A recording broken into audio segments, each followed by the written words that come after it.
अस्सलाम वालेकुम, मैं हूं हिना नियाजी और मेरे साथ हैं Chaudhary Irfan Zaheer. ICC world cup के आज 33वें मैच में मेज़बान भारत और श्रीलंका की जो टीम है वो मद्दे मुकाबिल आएंगी और मेगा इवेंट में दोनों टीम्स अब तक 6 मैचेस खेल चुकी हैं, जिसमें से भारत ने तमाम में कामयाबी, जबकि अगर हम श्रीलंका की बात करें तो उनकी टीम सिर्फ 2 ही जीत पाई है, जबकि 4 में शिकस्त खा चुकी है। तो अगर हम स्ट्रॉन्ग कंटेंडर की बात करें या स्ट्रॉन्ग टीम की बात करें तो ऑफ कोर्स भारत के पास ये मार्जिन है। एक तो वो अपने होम ग्राउंड पे खेलते हैं और फिर जब अपने होम ग्राउंड पे खेल रहे हैं तो बहुत अच्छा कंसिस्टेंट परफॉर्म कर रहे हैं। और श्रीलंका के लिए आज थोड़ा सा टफ भी होने वाला है। रन रेट की भी जब बात करते हैं तो ऑब्वियस इंडिया का बहुत बेहतरीन रन रेट है, उनको वहां तक पहुंचने के लिए बहुत कुछ आज करना पड़ेगा। हम बिल्कुल है ना, अगर हम श्रीलंका की बात करें तो they are also in the hunt. हाँ जी, अभी भी वर्ल्ड कप से डिस्क्वालीफाई हम नहीं कह सकते हो चुके हैं, उनके पास पॉसिबिलिटी है।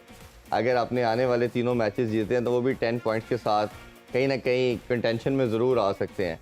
और इसी तरह हम स्टैट्स की बात करें तो वर्ल्ड कप में दोनों टीमों के 9 दफ़ा आपस में मद्दे मुकाबला आए हैं और 4 दफ़ा दोनों टीमें विक्टोरियस रही और 1 दफ़ा इनका मैच जो था वो ड्रॉ रहा। इसी तरह ओवरऑल की बात करें हेड टू हेड की तो 167 मैचेस दोनों टीमों ने खेले आपस में।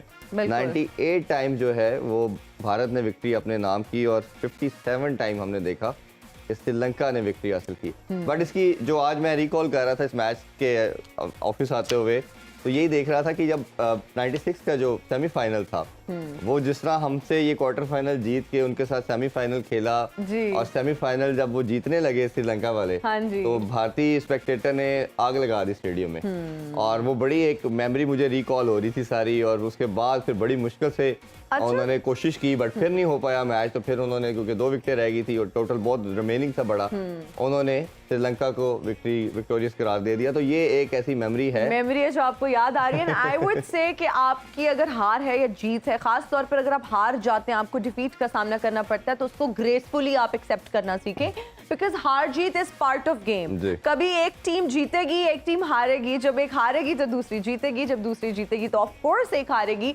जब आपको डिफीट का सामना करना पड़ता है तो उसको ग्रेसफुली एक्सेप्ट करना चाहिए। फैंस के लिए ये मैसेज है। पाकिस्तानी जब हम नेशन की बात करते हैं, अपनी कौम की बात करते हैं, तो सुपर इमोशनल हो जाते हैं भाई और क्रिटिसाइज करना शुरू कर देते हैं। और आकिब सर अक्सर कोट करते हैं कि टमाटर और अंडे भी उन्होंने खाए हुए तो इतना इमोशनल नहीं होना चाहिए। वक्त के साथ काफी चीजें चेंज आई गई, बेहतर हो चुकी हैं लोगों में भी। अब सोशल मीडिया पे बेइज्जती होती है बस। अब इस तरह का जो है ना प्रैक्टिकली जाके नहीं किया जाता, अब सोशल मीडिया पर ही आपकी जितना भी भरमार होगी, जो बढ़ास होगी वो तो निकलेगी। अपने पैनल्स की तरफ बढ़ते हैं जी। हमें इंडिया से ज्वाइन कर रहे हैं पाकिस्तानी लेजेंड रमीज हसन राजा। अस्सलाम वालेकुम रमीज भाई। जी वालेकुम सलाम। बहुत शुक्रिया आपके टाइम का। और साथ ज्वाइन कर रहे हैं हमें 92 के एक और लेजेंड आकिब जावेद। अस्सलाम वालेकुम आकिब भाई। वालेकुम अस्सलाम। ठीक ठाक है आप? कैसे आप? ठीक ठाक। आकिब भाई, आपको भी ये मेमोरी तो जरूर याद होगी जब हमारा क्वार्टर फाइनल जीतने के बाद जब सेमीफाइनल खेले थे, विनोद कोहली, हमें याद है कि बड़ा रोए थे विनोद कोहली। तो ये एक इस तरह की मेमोरी है इनके पास? हाँ, पुरानी नहीं है, 92 पुरानी मेमोरी है, लेकिन 2011 तो 96 में जी, आपसे जीतने के बाद जब वो उनसे खेले थे। हाँ, याद है वो कलकत्ता में। हालांकि कलकत्ता का जो क्राउड है क्रिकेट को बहुत समझते हैं, बेहतर लोग हैं अगर आप कंपैरेटिवली दूसरी जगहों पे जाएं तो इतने एग्रेसिव नहीं है। लेकिन वो उन्होंने आग लगा दी कि हम नहीं मानते, हम नहीं हारेंगे। क्योंकि उनको ये पता है, एक चीज़ अगर आप नोट करिए कि उनको ये पता है कि 96 में वो जीत सकते थे, 83 के बाद। उसके बाद 2011 में वो जीते हैं इन इंडिया। और अब फिर दोबारा उनको पता कि अब ना जीते तो फिर कब वेट करेंगे कि दोबारा इंडिया में वर्ल्ड कप होस्टिंग आएगी, कब करेंगे? क्योंकि ये बाहर तो अभी 2019 में 2015 में कहीं नजर नहीं आए। ऐसे ही उसके से पहले भी अगर 2007 की बात करें वहाँ भी नजर नहीं आए। तो जब हम ये बात करते हैं कि जी इंडिया बहुत मजबूत टीम है सिर्फ अपने घर में, ऐसे ही है। रमीज भाई, आपसे भी ये जरूर जानेंगे बट थोड़ी सी हम डिस्कशन कल वाले मैच की भी करना चाहेंगे। कल हमने देखा कि साउथ अफ्रीका ने इस वर्ल्ड कप में, हम जब बात करते हैं, सबसे ज़बरदस्त क्रिकेट खेल रहे हैं और बड़ी आउटस्टैंडिंग परफॉर्मेंस थी। तमाम डिपार्टमेंट में बात करें, बैटिंग बॉलिंग हर एक में उन्होंने ज़बरदस्त परफॉर्म किया। और दूसरी तरफ हम अगर न्यूजीलैंड को देखें तो ओबियसली उनकी इंजरीज का भी बड़ा सामना, एक बैगेज अब भरना शुरू हो गया। और कल हमने देखा कि जब हेनरी के बाद जिमी नेशम ने बॉलिंग की, बहुत ज़्यादा रन दिए। कैसे ओवरऑल परफॉर्मेंस देखते हैं दोनों टीमों के हवाले से? नहीं, एक अच्छा दिन नहीं था न्यूजीलैंड के लिए। आप न्यूजीलैंड के साथ स्मार्टनेस अटैच करते हैं, आप उनके साथ पैशन, इंस्पायर्ड परफॉर्मेंस, और फिर ये कि इतनी बड़ी साख बना ली थी उन्होंने इस वर्ल्ड कप में बहुत जल्दी, और उसके बाद फिर मुतवातिर मैचेस हारने से एक तो आपका कॉन्फिडेंस जाता है, और ऊपर से इस तरह के डिसीजन जो है ये बहुत ही एक अनलाइक न्यूजीलैंड टीम है, क्योंकि ये कलेक्टिव विजडम के थ्रू अच्छे डिसीजंस करती है। इसीलिए इनका जो थिंक टैंक है वो इम्पोर्टेंट है इनके लिए, क्योंकि बड़े नाम नहीं है थिंक टैंक में मगर काम बहुत अच्छे करते हैं।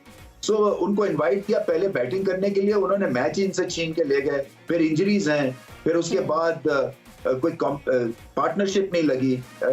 असल में जैनसन जो है ना वो इनके लिए क्रिटिकल रोल अदा कर रहे हैं नए बॉल के साथ। सबसे ज्यादा उन्होंने अभी तक इस वर्ल्ड कप में पावर प्ले में विकेट्स लिए हैं सब बॉलर में।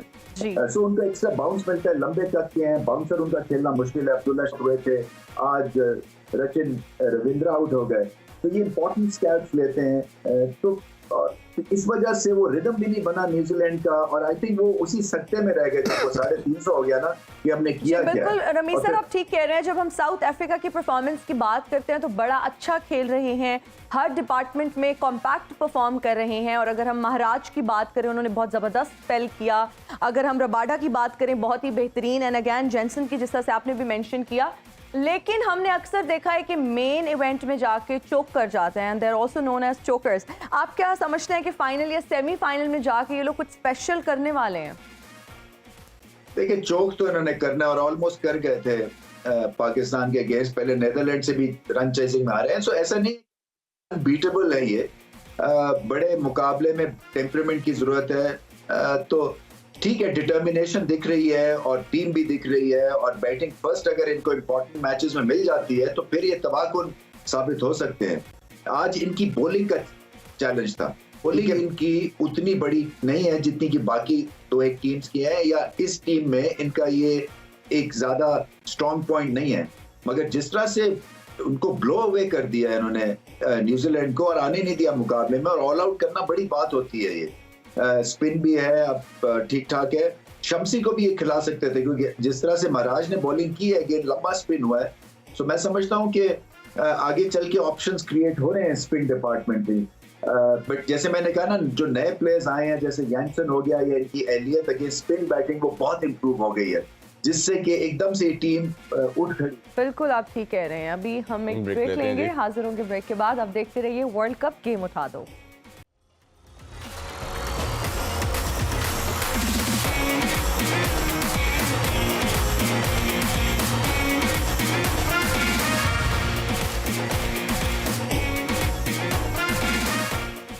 And we are right back after the break. You're watching Cricket World Cup game उठा दो।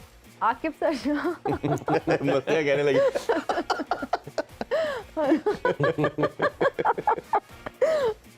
जब हम बात करते हैं साउथ अफ्रीका की हाँ करें।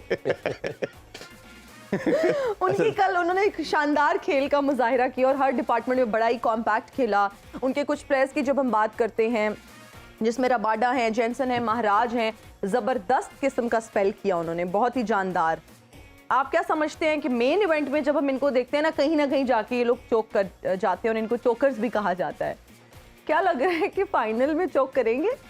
देखिए, वो तो अभी भी उनको नेदरलैंड ने चेज कराया जी, तो वो हार गए। पाकिस्तान का ऑलमोस्ट मैच हार गए, तो अंपायर के गलत डिसीजन से ये बच गए। कुछ ऐसी चीज़ें हैं जो आपको राइटिंग ऑन द वॉल नज़र आ रही होती हैं। ऐसे ही है जैसे कि आपके पास लेफ्ट आर्म रिच स्पिनर है और आप पाकिस्तान से मैच खेलो और उसको ना खिलाए, ऐसे ही है ना। तो अभी ये जब से टूर्नामेंट शुरू हुआ है, उससे पहले ये ऑस्ट्रेलिया से भी सीरीज खेले होम में, साउथ अफ्रीका जी, वो यही कर रहे हैं, बारी पहले लेते हैं, 350 स्कोर कर रहे हैं। हर बच्चे को पता है ऐसे ही है। अब ये जो न्यूजीलैंड कैप्टन है या मैनेजमेंट है, इनसे कोई बंदा यही पूछ ले कि ये तुमने क्या सोच के ये डिसीजन लिया कि आपने टॉस जीता, या तो इतना ग्रास मत मारी जाए तो आगे भाई सब कुछ होता है, ग्रीन ग्रास नजर हो, हमारी बददुआओं का। अब मुझे तो मेरी समझ से बाहर है ये जी। अब ये तो इतना बड़ा ब्लंडर है कि आप कुछ कर ही नहीं सकते। और होता ये कि देखें, ये 50 ओवर जो है ना, ये बहुत लंबी गेम हो गई जी, प्लेयर्स को आदत नहीं है। अब आप देखिए, किसी प्लेयर से भी अगर आप उसकी प्रेफरेंस देखेंगे ना, तो वो कहेगा यार T20, क्योंकि सारा दिन खेलना, जब आप फील्ड कर लेते हैं 50 ओवर, 50 ओवर के बाद बैटिंग करना बहुत मुश्किल हो जाता है। जी। आप थक जाते हैं, ऐसे ही आपकी कंसंट्रेशन खत्म हो जाती है। तो ये तो वैसे ही एक स्ट्रेटजी होनी चाहिए कि आप कभी भी बारी मत दो अनटिल के पिच में बहुत ही ज्यादा मॉइस्चर हो, कि चांस हो कि पहले 1-1.5 घंटे में पता नहीं 2, 4, 5, 6 विकेटें गिर जाएंगी। ये ज़हनी तौर पे टीमें थक जाती हैं। तो ये तो 50 ओवर का जो मैच है ये आम T20 वाला मैच नहीं है, ये बहुत लंबा मैच है और इसमें आपने दूसरी टीम को पहले बैटिंग करें, उनको थका दो जी, जब उनकी बैटिंग आए तो। ऐसे ही। अच्छा, ये जो इंजरीज का भी साथ मसला हमने बहुत ज़्यादा इनका होना शुरू, केन विलियमसन देखा, हेनरी देखा, लुकी फर्गुसन देखा, ये आपको लगता है कि कहीं ना कहीं यही एक रीज़न बनती चली जा रही है इनकी कंटिन्यूसली 3 लॉस तो ये हार चुके हैं, डिफीट ऑन ट्रॉट हो चुकी है? देखिए आईसीसी को भी ये देखना पड़ेगा, एक तो ये 50 ओवर का क्या फ्यूचर है, मुझे तो इस पर डाउट है, क्योंकि जो प्लेयर है वो खेलना नहीं चाहते। एक प्लेयर क्या करता है, उसको चाहिए होता है एक प्लेटफॉर्म, परफॉर्मेंस के लिए स्टेज चाहिए जिसके ऊपर वो आए, लोग देखें, उसके स्किल को अप्रिशिएट करें। अब वो T20 में भी दिखा देता है, वो कहता है कि मेरे से जो 3 घंटे वाला काम है वो मैं सारा दिन क्यों मुझे तुम ग्राउंड में रख के मेरे से परफॉर्मेंस ख्वार कर रहे हो। तो ये बिग क्वेश्चन मार्क इस दौर में। लेकिन एक डिबेट ये भी हो रही है कि ये सिर्फ वर्ल्ड कप के इवेंट्स के लिए ओडीआई का वर्ल्ड कप रखा जाए, बाकी 4 साल T20 या दूसरे जिस तरह फुटबॉल के अंदर जो मॉडल है। तकलीफ भी ज्यादा ना प्लेयर्स को और लोगों को इसीलिए हो रही है। ये अगर आप देखें तो साल में जो भी अभी हम टोवर्स देख रहे हैं वो कहते हैं अच्छा जी 3 ODI, 2 टेस्ट, 5 ODI, 3 टेस्ट, ऐसी सीरीज होती है। ODI बहुत कम होती है। हाँ जी, T20 सारे। तो इसका मकसद है कि जो प्लेयर्स है उनकी भी प्रैक्टिस जो है ना 8 घंटे, क्योंकि test match is different. Test match में आप 2 घंटे अंदर जाते हैं, सेशन होता है, लंच हो जाता है, रिलैक्स, फिर 2 घंटे, फिर टी हो जाती है, फिर आप 2 घंटे खेलते, ब्रेक है, स्लो पेस में आप होते हो। जो फील्डर्स हैं वो स्लिप में खड़े हैं तो उधर ही खड़े हैं, ठीक है। बॉलर है, बॉलर्स के लिए टफ होता है जी, लेकिन उसमें बहुत ज्यादा स्पिनर्स यूज हो जाते हैं। इसमें तो एक एक बॉल के ऊपर आपको एनर्जी T20 वाली चाहिए और मैच सारा दिन होगा, ऐसे ही है। तो इसलिए ये प्लेयर्स भी नहीं खेलना चाहते। और देखिए एक अगर मुझे कहा जाए या आपको कहा जाए कि आप ODI मैच देखने जाए, एक फाइबर की सीट है, उसके ऊपर आप बैठ जाना है और 10 घंटे बाद आपकी जान छुटनी है। तो आई थिंक इसको रियलिस्टिकली अगर आप देखें, कमर्शियली, इंटरेस्ट वाइज, और ये मुझे लगता नहीं कि ये होना चाहिए। और अभी भी काफ़ी जो सीनियर प्लेयर जितने भी हैं उन रिटायरमेंट की तरफ आ रहे हैं, जैसे बेन स्टोक की बात की, उन्होंने लेके फिर वापस आए वर्ल्ड कप के लिए। इसी तरह ये डीकॉक ने कह दिया, अनाउंस कर दिया कि मैं ODI में रिटायरमेंट ले रहा हूँ। पीक फॉर्म में वो कहता है कि ठीक है 400 भी कर ले। क्विकली आपके भाई एक सबसे बड़ी चीज़ ये नहीं खेलनी। शाहीन के वाले से हम बात जरूर करना चाहेंगे, कल करना चाह रहे थे बट वो नहीं कर सके। नंबर 1 बॉलर बन चुका है, ये एक बहुत बड़ा प्राइड उसके लिए भी, पाकिस्तान के लिए और आपके लिए भी है कि आपकी कमोडिटी लाहौर कलंदर से भी है और अब इस लेवल पे जाके वो नंबर रैंकिंग पे आ गए और इस टाइम वर्ल्ड कप के भी हाईएस्ट विकेट टेकर हो चुके हैं। कैसे देखते हैं उनकी परफॉर्मेंस? देखिए ज़बरदस्त स्किल लेवल है। हालांकि इंजरी हुई, इंजरी के बाद वापस आए, आसान नहीं होता। ये जो 1, 2, 3 इंजरीज है ये करियर ख़त्म भी कर सकती है। नी सबसे डेंजरस है, देन एंकल, उसके बाद बैक आती है। बैक की इतनी ज़्यादा प्रॉब्लम नहीं होती क्योंकि देखिए जो पेस है वो जनरेट कैसे होती है, आपकी जो ग्राउंड है, ग्राउंड पे उसकी जो force plus your force 80% is ground force. क्योंकि जब आप ऐसी अगर हवा में हैं और आप किसी चीज को थ्रो करो तो वो 10 मीटर नहीं जाएगी। ऐसा ही है। जब आपने पैर नीचे रखेंगे, ग्राउंड की फोर्स यूज करेंगे तो फिर वो आगे भाई अभी एक छोटा सा ब्रेक लेते हैं, ब्रेक से आगे डिटेल में डिस्कशन करते हैं। Stay with us.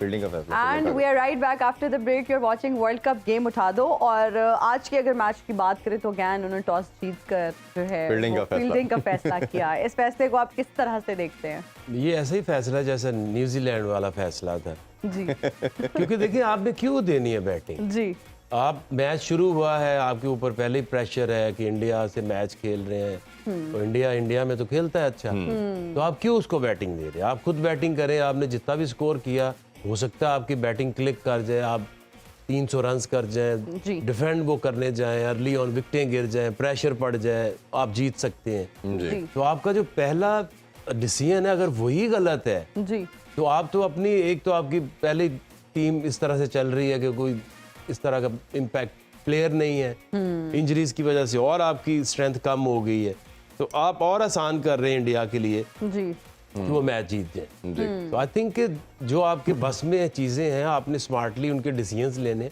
जी ऐसे तो नहीं हो सकता कि आपको पता नहीं है कि किस तरह के पैटर्न चल रहे हैं, किस तरह के मैचेस हो रहे हैं, किस तरह की पिचेस हैं। तो बहुत बुरा फैसला है उनके कप्तान का। जैसे कल हम टॉस के ऊपर ही ये कह रहे थे ना कि इससे बड़ा ब्लंडर कोई हो नहीं सकता न्यूजीलैंड के कप्तान ने जो किया है। ऐसे ही बिल्कुल। और हम रमीज सर का भी कमेंट लेना चाहेंगे। रमीज सर, आज मुंबई में बहुत इंपॉर्टेंट मैच है श्रीलंका और इंडिया के दरमियान, और अगर हम श्रीलंका की टीम की बात करें तो ऑलरेडी बहुत ज़्यादा नीचे है और उनकी जो परफॉर्मेंस है वो बिल्कुल अप टू द मार्क नहीं है। अगर हम एशिया कप की फाइनल की बात करें और अब इंडिया की परफॉर्मेंस की बात करें तो वो अनबीटेबल हैं अभी तक। इस वक्त आपको क्या लगता है? एक तो हमने उनका फैसला देख लिया है कि उन्होंने टॉस जीत कर जो है वो फील्डिंग करने का फैसला किया है। श्रीलंका के फैसला हमें तो बिल्कुल समझ में नहीं आया। आप क्या समझते हैं आज का मैच किस तरह से वो खेलेंगे? क्या कुछ नया करने जा रहे हैं? क्या आज बेहतर परफॉर्म कर पाएंगे? बहुत मुश्किल लगता है। ये ऑलमोस्ट 80% फेवरेट्स हैं। देखें इंडिया, क्योंकि बहुत डिफरेंस डाल दिया इंडिया ने, और घर में ये हारने वाले हैं नहीं। क्राउड है इनके साथ, कंडीशंस को जानते हैं, टीम फॉर्म में है, कोई इंजर्ड भी हो जाता है कि ना, हार्दिक पांड्या नहीं है, किसी को महसूस ही नहीं हो रहा वो नहीं है। तो ये बहुत बड़ी बात होती है कि आपका एक मेजर प्लेयर, वाइस कप्तान आपकी टीम का हिस्सा ना हो और फिर भी फ्लॉलेस परफॉर्मेंसेस दिखा रहे हैं जो उनकी जगह आ रहे हैं। सो ऑप्शंस भी हैं। श्रीलंका का कॉन्फिडेंस खराब हुआ है। आप बात करें न्यूजीलैंड ने जो आज मैच हारा है, उसके वाइड मार्जिन की वजह से शायद पाकिस्तान अंदर आ गया। देखिए न्यूजीलैंड का एक मुकाबला श्रीलंका से है, और अगर वो श्रीलंका के खिलाफ जीत जाते हैं तो फिर पाकिस्तान की कहानी भी खत्म हो जाएगी। सो श्रीलंका के लिए तो रूट हम करेंगे, उनको बैक करेंगे कि शायद कहीं वो एक मौजाना तरीके चैलेंज कर दे भारत को, मगर ये होने वाला नहीं है क्योंकि हर डिपार्टमेंट में पीछे हैं, मैच हार रहे हैं। और पिछला मैच जो था वो अफगानिस्तान से हार गए। सो इंडिया एक फॉर्मिडेबल साइड है। मैंने तो ये कहा भी है एक वीडियो में कि मुझे ये 80s की वेस्ट इंडीज की तरह की टीम दिखना शुरू हो गई है ओडीआई क्रिकेट में, क्योंकि इतनी कंप्लीट पैकेज है। और इस वर्ल्ड कप में तो खास तौर पे ऐसे दिख रहा है कि जैसे कि आप दीवार पे टक्कर मार रहे हैं इनको खेलते हुए। हर जगह ये आपको गलत सूट करता है, हर नाजुक सिचुएशन में बहुत अच्छी है अपनी क्रिकेट खेलते हैं। क्लैरिटी भी है, क्लास भी है, कप्तानी है, और उसके बाद फिर वर्ल्ड क्लास परफॉर्मेंस है। ये नहीं है कि सिर्फ ऑर्डिनरी परफॉर्मेंस है। बैटिंग में 1 से लेकर 5 तक वर्ल्ड क्लास है। बॉलिंग में जो आप बात कर रहे हैं ना कि नया बॉल पाकिस्तान के बॉलर्स नहीं कर रहे हैं, आप इनके बॉलर्स देखिए, किसी को भी आप बॉल दे दें, नया बॉल आपको करके दे देगा। ये होती है ऑलराउंड एबिलिटी, और ये होता है स्किल पे काम करना। ये नहीं हो सकता कि आप सिर्फ पिजन होल कर दिए जाए कि मैं तो पार प्ले के बाद ही आ सकूंगा, तो मेरे से आप कुछ एक्सपेक्ट ना करें। ऐसा नहीं होता है। क्रिकेट में कई दफा ओपनर को मिडिल ऑर्डर में खेलना पड़ता है। जैसे रिजवान है तो रिजवान फिर गिला शिकवा करते रहते हैं कि जी मेरी पोजीशन आपने बदली, मुझे तो खेलना ही नहीं आता 4 नंबर के ऊपर, मगर खेलते हैं वो। सो टीम को सामने रखते हुए या अपनी स्किल्स को सामने रखते हुए आपको अपने ऊपर काम करना है और ऑलराउंड बॉलर बनना है। ये नहीं हो सकता कि आप सर्टेन पावर प्ले या सर्विस के बॉलर हैं। जब आप पाकिस्तान के लिए खेल रहे हैं तो नया गेंद हो, पुराना गेंद हो, ओपन हो, मिडिल ऑर्डर हो, आपको काम करना ही करना है और मेहनत करके अपनी स्किल्स के थ्रू अपना लोहा मनवाना है। जी रमीज भाई, अगर इंडिया की थोड़ी सी बात करें तो लास्ट कोई ऑलमोस्ट 1 डेकेड से इन्होंने कोई आईसीसी का इवेंट नहीं जीता। 2018 में हमने देखा एशिया कप जीता, अभी इस साल भी इन्होंने एशिया कप तो जीता, बट आईसीसी के इवेंट्स की बात करें T20 में या ओडीआई के अंदर तो कोई भी इवेंट नहीं जीत पाए। इवन टेस्ट चैंपियनशिप के भी दोनों फाइनल इन्होंने हारे। तो ये भी कहीं ना कहीं उनके बैक ऑफ द माइंड है कि हम इतना टाइम हो गया कोई आईसीसी का इवेंट नहीं जीत पाए। विराट कोहली की जो कैप्टनसी थी वो वैसे सीरीज जीतते थे, बट इवेंट में आके वो भी नहीं कुछ कर पाते थे। जब रोहित शर्मा में भी रिप्लेस किया तो इन पर भी बहुत प्रेशर आया और इन पर हमने देखा कि काफ़ी क्रिटिसिज्म था कि ये भी कैप्टन कमोडिटी नहीं है, बट टीम ने इनके साथ, थिंक टैंक ने या बोर्ड ने इनके साथ स्टिक किया और अब इनको रिजल्ट आना शुरू हो गए हैं और लास्ट 3-4 मंथ से देख रहे हैं कि कंसेक्टिव विक्ट्रीज मिल रही हैं। रोहित शर्मा को एज ए कैप्टन या एज ए लीडर आप कैसे देखते हैं? देखिए वो लीडर है, वो कप्तान नहीं है। लीडर क्या होता है? एग्जाम्पल सेट करता है। लीडर वो होता है कि जो उनको बताता है कि आप में कितनी अहलियत है और छोटे प्लेयर को कॉन्फिडेंस दे के सामने लेके आता है और उनसे काम ठीक लेता है और फेयर होता है और खुद जो है वो मानता है कि अपनी गलती मानता है, बड़े दिल के साथ सबको साथ लेके चलना और कोई ईगो इश्यूज ना होना, ये सब आपको रोहित शर्मा में दिखेंगे। सो इस लिहाज से ये बहुत बड़े कप्तान या लीडर बन चुके हैं। अब इंडिया चोक करता है सेमीफाइनल सिचुएशन में, ये तो वक्त बताएगा। मेरे ख्याल से प्रेशर तो बेइंतहा होगा। देखिए उस दिन कुछ भी हो सकता है, फॉर्म चली भी जा सकती है, एक दो प्रेशर में गलत शॉट्स मार दिए, 2-1 विकेट्स गिर गई, जो आपकी नॉर्मल रूटीन है वो कोई खराब हो जाती है। दूसरा जो है ग्रेट कैच आपका कर लेता है, एक टीम जो है वो 2 यॉर्कर मारती है और मिडिल स्टंप उड़ा देती है। तो कहीं से भी कोई भी जब एक तरह से नॉकआउट सिचुएशन होती है ना, वो सरप्राइज कर सकता है आपको। सो मैं समझ रहा हूं कि सरप्राइज होने वाली ये टीम, अभी तक कोई ऐसी इंडिकेशन नहीं मिली है क्योंकि कई बड़े सिचुएशन से ये वापस मुड़ के और घर तक पहुंच गए हैं। सो बिल्कुल आप सही कह रहे हैं रमीश सर। और प्लेइंग 11 भी अनाउंस हो चुकी है, तो हम चाहेंगे अपने व्यूअर्स को हम प्लेइंग 11 भी दिखा दें। और अगर उसमें देखा जाए तो ओबियसली इंडिया की बात कर लेते हैं पहले कि समहाउ वही टीम खेल रही है और अभी भी उन्होंने देखा कि जो हार्दिक पांड्या हैं वो नहीं आए और समहाउ वही टीम उनकी खेल रही है जी।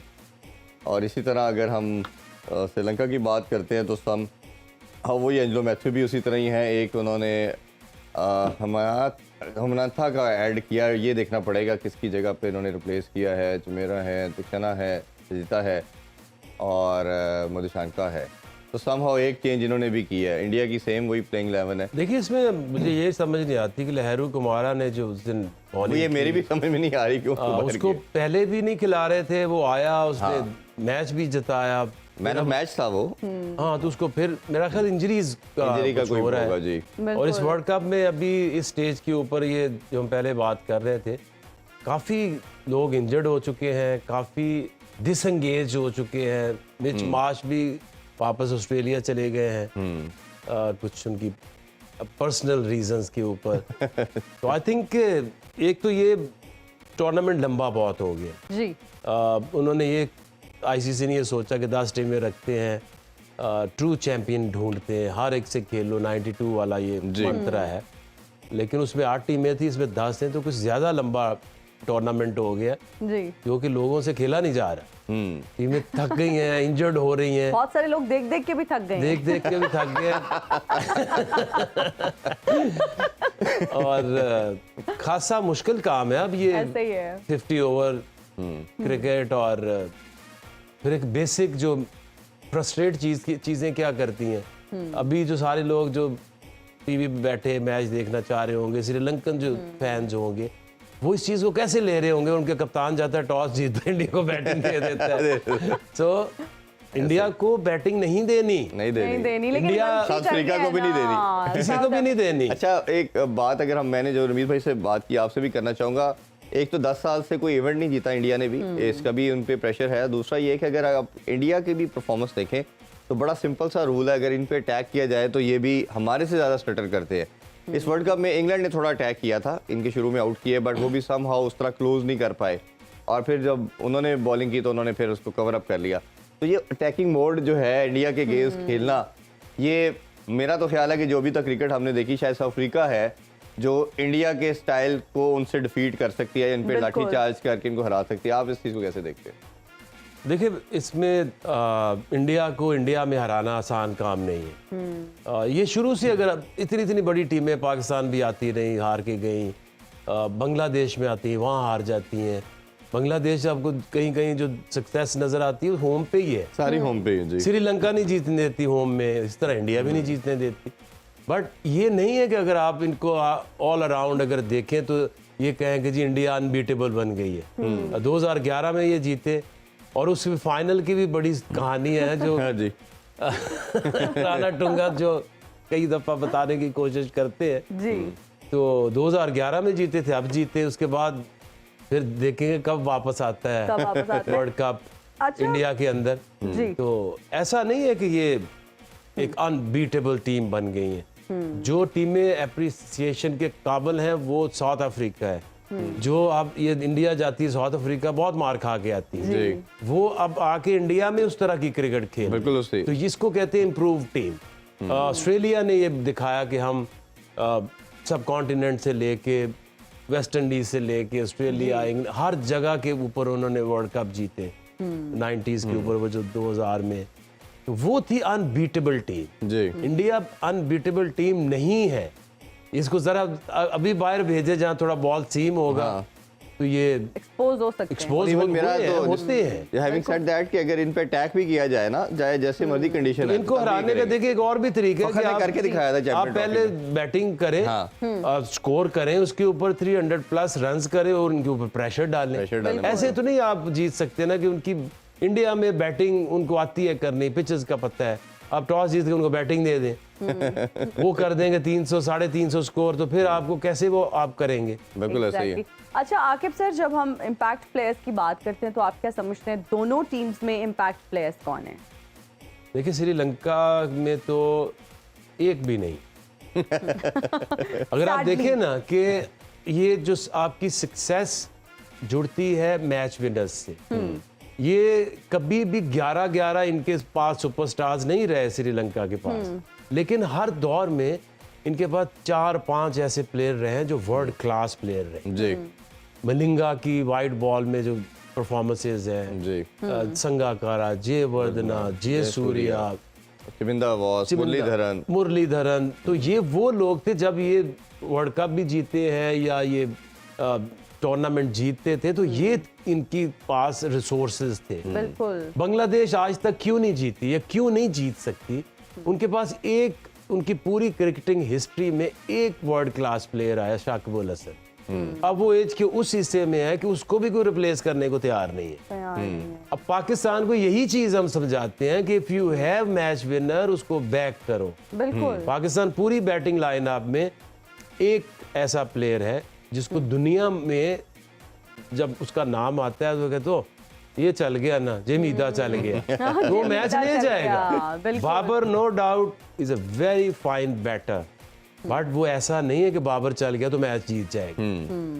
he can hurt a team, he can score 80, 70, 100, but वो डैमेजिंग नहीं होगा। But he is not मीदा।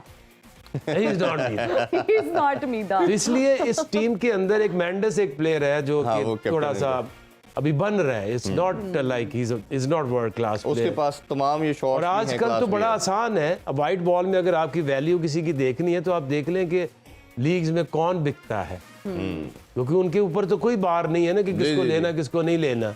IPL में वो जो प्लेयर जाएगा उसकी वैल्यू होगी तो वो खरीदेंगे ना, या हंड्रेड्स में, या पीएसएल में। हम जब पूरी श्रीलंका की बात करते हैं तो हमें एक मेंडेस है, वो बाय द वे हमारे पास ही है। सारे चंगे प्लेयर तुसी ले लेने थे। तो बाकी वो रोकता थोड़ी हम। ऐसे ही मेरा ख्याल है हम वीडियो मैसेज की तरफ चलते हैं जी, उनका टाइम हो जाता है जी। हिना पहले इसका मैसेज है, हमजा का पहला मैसेज, हमजा का मैसेज है जी, मैं देखते हैं। Assalamu alaikum. My name is Hamza Shafiq, and my question from all of you is that why we employ foreign coaches when Pakistan has legendary cricketers like Wasim Akram, Javed Miandad and etc. जी उस बच्चे का यही सवाल है जी कि हमारे पास अपने player होते, कोचेस के होते हुए फॉरेन कोचेस क्यों रखे जाते हैं? उन्होंने अपने सवाल में ही जवाब दिया आधा। हम फॉरेन कोचेस रखते हैं और अब हमारे अपने पास वसीम अकरम और जावेद मियांदाद जैसे क्रिकेटर्स हैं। There is a difference between coaches and cricketers. ठीक है, ये एक फुल टाइम प्रोफेशनल जॉब है। ऐसा नहीं है कि आप एक क्रिकेटर है और आप कोचिंग में आ जाए। कोचिंग करने से पहले आपको लेवल 1, लेवल 2, लेवल 3, लेवल 4 करना पड़ता है, जो कि एक 10 साल 8-10 साल लगते हैं ये कोर्सेज करते हुए। और level 4 is just like PhD। और अगर आपका कोच जो है पहले लग जाए फिर लेवल करे तो उसको कैसे देखते? वो देखिए कोई भी इनमें सरवाइव नहीं किया। कोई किसी आज तक इन्होंने जितनों ने भी क्रिकेटर्स ने कोचेस बनने की डायरेक्ट कोशिश की है, उनमें एक भी बंदा सक्सेसफुल नहीं हुआ, क्योंकि हो नहीं सकते। बिल्कुल ऐसे। ये ऐसे जैसे पंजाब यूनिवर्सिटी से आपने मास्टर्स किया, गोल्ड मेडलिस्ट हो गए, तो आप नेक्स्ट डे जाओ कि मैं तो गोल्ड मेडलिस्ट हूँ तो मैं अब पढ़ाऊंगा। लर्निंग, टीचिंग, इसी तरह खेलना और सिखाना, जी। Two different entirely different things. जब आप मास्टर्स करते हैं तो उसके बाद अगर आपने इस फील्ड में आना है, आपने प्रोफेसर बनना है, तो there is a training. Absolutely. तो ये क्रिकेट में ये कैसे समझते हैं? क्योंकि देखिए जब आप एज प्लेयर खेलते हैं ना, तो आप एक माइंड, एक बॉडी और एक स्किल को आप एग्जीक्यूट करते हैं। जी। When you talking about coaching, उसमें आपने पूरी टीम, पूरा एक आपका निज़ाम, आपके 25-30 प्लेयर जो नेशनल टीम के आसपास होते हैं, उन सब की गेम, उनका माइंड, उनकी बॉडी, उनकी एग्जीक्यूशन, सबको देखना है। बिल्कुल। उस एक प्लेयर के पास जाना है, उस लेवल के ऊपर जाके उसकी प्रॉब्लम्स को आइडेंटिफाई करना है, फिर उसको बताना है किस तरह से ठीक होगी, एनवायरनमेंट क्रिएट करना है। It's not like just simple thing. हाँ, पूरी एक प्रोफेशन है और पूरा एक काम है। दूसरे मैसेज की तरफ बढ़ते हैं जी, देखते हैं कौन हमसे क्या पूछ रहे हैं। अस्सलाम वालेकुम, मेरा नाम ज़िशान हमीद है। मेरा जुवैद भाई से ये सवाल है कि ये सऊद शकील को टीम में क्यों रखा हुआ है, क्या सोच के रखा हुआ है? ना कोई उसकी परफॉर्मेंस है, ना कोई चीज़। जी, सऊद शकील का कह रहे हैं जी कि उसको क्यों रखा है? टीम में? नहीं नहीं, इज अ वंडरफुल टैलेंट। अभी उसने 2 इनिंग्स खेली भी बहुत अच्छी हैं। इज वेरी स्किलफुल, ब्रेव भी है, स्पिन को भी अच्छा खेलता स्पिन को है। अच्छा खेलता है। पाकिस्तानी जो रिसोर्सेज है उसमें इसकी इंक्लूजन जो है बहुत बेहतर है। टेस्ट मैचेस में उसने परफॉर्मेंस दी है, अभी भी उसकी अच्छी परफॉर्मेंस है। जी। इस स्टैंडर्ड में, पाकिस्तानी स्टैंडर्ड में तो इज वंडरफुल। शायद मेरा ख्याल है वो पावर हिटिंग के हवाले से उनका शायद कॉन्सेप्ट हो के 4-5 नंबर पे आके पावर हिटिंग चाहिए होती है डेफिनेटली, लेकिन हमारे पास रिसोर्सेज है ही नहीं। हमारे पास पावर हिटर है कौन? एक पावर हिटर, वो भी 50% है, इफ्तिखार।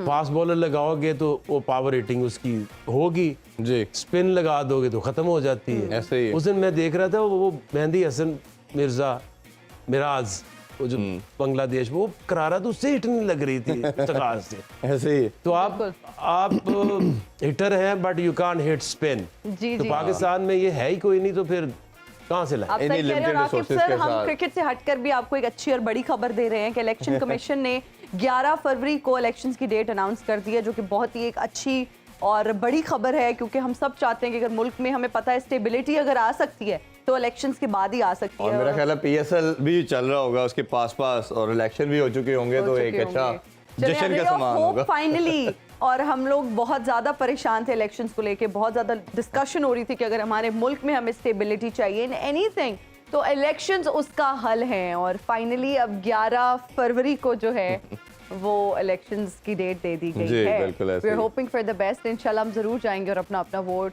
जो है वो कास्ट करेंगे। फान साहब, आप देते हैं वोट? जी बिल्कुल देता ये हूँ। नहीं मेरा ख्याल बताना है किसको देते हैं। ये भी बता ही दे यार। ये भी आज में से बता ही दे।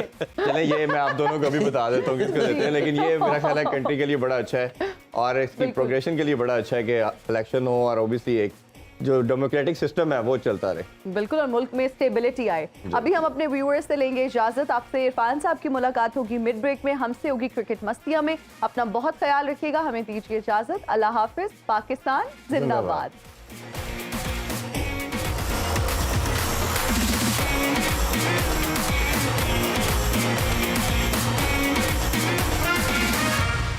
खेलों से रिलेटेड तमाम अहम खबरें और अपडेट जानने के लिए सुनो न्यूज़ के YouTube चैनल को भी सब्सक्राइब करें और बेल आइकन को क्लिक करना मत भूलिएगा।